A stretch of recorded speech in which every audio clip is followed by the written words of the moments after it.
ലോകം കാത്തിരുന്ന കലാശ പോരാട്ടത്തിനൊടുവിൽ അർജന്റീനയ്ക്ക് കണ്ണീർമടക്കം. ലോകകപ്പ് ഫൈനലിൽ സ്പെയിനിനോട് ഏറ്റുവാങ്ങിയ കനത്ത തോൽവിയോടെ ഇതിഹാസ താരം ലയണൽ മെസ്സിയുടെ ലോകകപ്പ് കരിയറിന് സങ്കടകരമായ അന്ത്യം. തന്റെ കരിയറിലെ അവസാന ലോകകപ്പ് മത്സരമെന്ന് ഉറപ്പിച്ച പോരാട്ടത്തിൽ റണ്ണേഴ്സ് അപ്പ് മെഡൽ ഏറ്റുവാങ്ങിയ ശേഷം വികാരമടക്കാനാകാതെ പൊട്ടിക്കരയുന്ന മെസ്സിയെയാണ് ഫുട്ബോൾ ലോകം കണ്ടത്. ന്യൂജേഴ്സിയിൽ നടന്ന ആവേശ പോരാട്ടത്തിൽ സ്പെയിന്റെ പ്രതിരോധ കോട്ട തകർക്കാൻ മെസ്സിക്കും സംഘത്തിനും സാധിച്ചില്ല. നിശ്ചിത സമയത്തും അധിക സമയത്തും കളം നിറഞ്ഞു കളിച്ച സ്പെയിൻ അർജന്റീനയെ നിഷ്പ്രഭമാക്കുന്ന പ്രകടനമാണ് പുറത്തെടുത്തത്.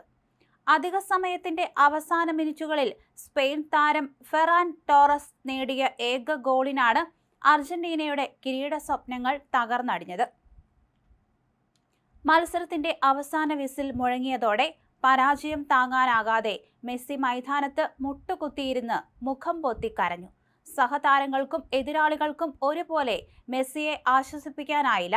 തൊട്ടു പിന്നാലെ സ്പെയിൻ ലോക കിരീടം ഉയർത്തുന്നതിന് മിനിറ്റുകൾക്ക് മുമ്പ് റണ്ണേഴ്സ് അപ്പ് മെഡൽ വാങ്ങി മടങ്ങുമ്പോഴും ഫുട്ബോളിലെ ഈ വിസ്മയ താരം കണ്ണീരണിഞ്ഞിരുന്നു. അടുത്ത ലോകകപ്പ് നടക്കുമ്പോൾ 43 വയസ്സ് തികയുന്ന മെസ്സിക്ക് ഇനിയൊരു ലോകകപ്പ് കളിക്കുക അസാധ്യമാണ്. ഇതോടെ അമേരിക്കൻ മണ്ണിൽ അർജന്റീനയുടെ നീലക്കുപ്പായത്തിലുള്ള മെസ്സിയുടെ ലോകകപ്പ് കരിയറിന് വിരാമമാവുകയാണ്.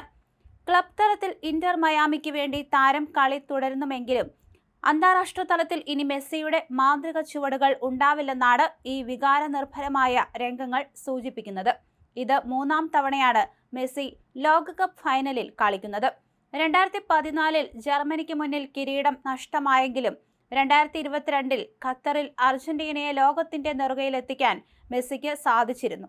ഖത്തറിലെ സുവർണ നേട്ടത്തിന് ശേഷം വീണ്ടും ഒരു കിരീടത്തോടെ പടിയിറങ്ങാമെന്ന മെസ്സിയുടെയും ആരാധകരുടെയും മോഹങ്ങളാണ് സ്പാനിഷ് പട തകർത്തെറിഞ്ഞത്. അതേസമയം കളി തോറ്റെങ്കിലും ആരാധകരുടെ ഹൃദയം കവർന്നാണ് ഈ ഇതിഹാസ താരം ലോകകപ്പ് വേദിയിൽ നിന്ന് പടിയിറങ്ങുന്നത്. മറ്റൊരു മത്സരത്തിൽ ഫ്രാൻസിനെ 2-നെതിരെ 4 ഗോളുകൾക്ക് തകർത്ത് ഇംഗ്ലണ്ട് ലോകകപ്പിൽ വെങ്കല മെഡൽ സ്വന്തമാക്കി. ഫിഫ ലോകകപ്പ് ഫൈനലിന്റെ ഫൈനൽ വിസിലിന് പിന്നാലെ നാടകീയ രംഗങ്ങൾക്കും കയ്യാങ്കളികൾക്കും സാക്ഷ്യം വഹിച്ച ന്യൂയോർക്ക് ജേഴ്സി സ്റ്റേഡിയം. ആവേശകരമായ കലാശ പോരാട്ടത്തിൽ അർജന്റീനയെ എതിരില്ലാത്ത ഒരു ഗോളിന് തകർത്ത് സ്പെയിൻ തങ്ങളുടെ 2ാം ലോകകപ്പ് കിരീടം ചൂടിയെങ്കിലും മത്സരശേഷമുണ്ടായ കയ്യാങ്കളി ഫുട്ബോൾ ലോകത്തിന് നാണക്കേടായി. തോൽവിക്ക് പിന്നാലെ നിയന്ത്രണം വിട്ട അർജന്റീന താരങ്ങൾ സ്പാനിഷ് കളിക്കാരുമായി മൈതാനത്ത് ഏറ്റുമുട്ടുകയായിരുന്നു. അക്രമ സംഭവങ്ങളെ തുടർന്ന് അർജന്റീനയുടെ മധ്യനിര താരം ലിയാൻഡ്രോ പാരഡസിന് റഫറി ചുവപ്പ് കാർഡ് നൽകുകയും ചെയ്തു.